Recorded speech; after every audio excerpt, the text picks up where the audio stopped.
After last week's shutout win over the Raiders, it appeared as if the Saints had gotten their swagger back, but Monday night's primetime loss tells a different story as News 25's Jeff Hager breaks down the 27-13 loss to the Ravens in this Week 9 Saints Report.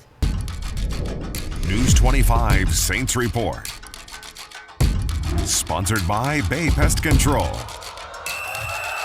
The Saints coming in just one win away from their 400th regular season victory in franchise history, but 4-0-0 is going to have to wait at least one more week as the Ravens dominate the black and gold in every facet of the game. The 27-13 final score is somewhat concerning, obviously, but even more concerning, some of the things you find in the box score, like 5 punts compared to Taysom Hill, just carrying the ball one time, throwing the ball one time, no receptions, and then Alvin Kamara just touching the ball 12 times, some of that having to do with the Ravens outgaining the Saints by 15 minutes in time of possession. But at the end of the day, the Saints, they say they just got flat out beat. They kind of beat us today. They beat us tonight.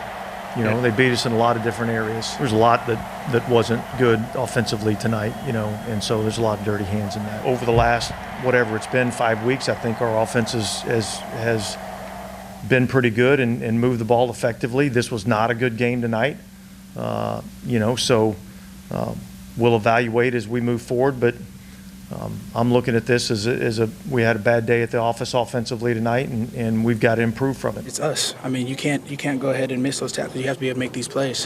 I'm always going to look at us before I look out. I'm going to say I can't wait to break down this film, and hopefully I'm wrong. But I feel like these missed tackles hurt. At this point, we're 3 and whatever it is. We got to find a way to find a win, no matter how long we have to be there. I don't care if we have to be there all 60 minutes. We have to be able to lock in each and every play. I don't know what the time possession was, but I know that they definitely had that one tonight.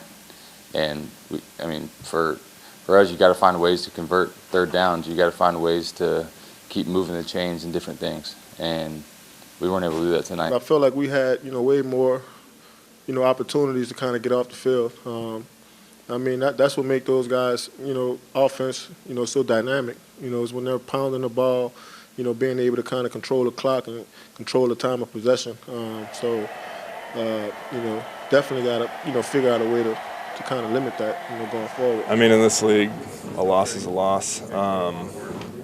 Losses sting, and we got to do everything in our power to come back and make these corrections and get back to winning football. Now the numbers simply are what they are. Andy Dalton now just 6-20 all-time in primetime games, and the Saints just 3-6 9 weeks into the season, but still firmly entrenched in the playoff hunt as the NFC South continues to be the worst division in all of football. From the Superdome, Jeff Hager, WXXV, the place for sports. And it's a short upcoming week for the black and gold as they travel to Pittsburgh in Week 10.